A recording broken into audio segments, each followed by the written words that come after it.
Today I'm taking a look at the VEVOR pipe stand. This thing has definitely got some weight to it. So there's a nice smooth feeling roller on it. Got a large ball screw. I think there is a little bit of slop in there. It's a good thing if you're going to be working in a very dirty environment where you might have stuff on here, but you just expect that you're not going to be able to just grab this thing and whirl it. Although it did work pretty good right there.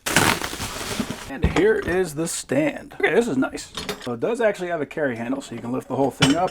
You don't have to worry about the base falling off. It does look like this one comes with a thumb bolt, so you can actually lock the ball screw in.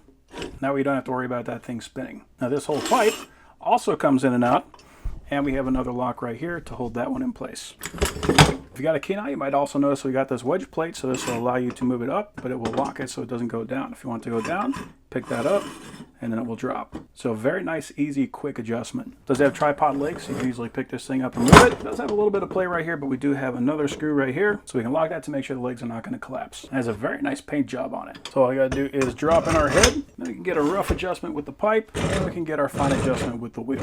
We got it where we want it. Just lock everything down, and that is where it will stay. And just out of curiosity,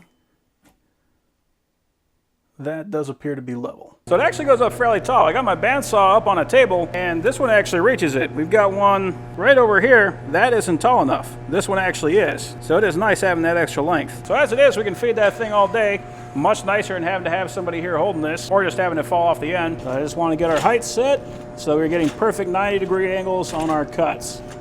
Once we get it set, right there, lock that down, and we will be ready to feed.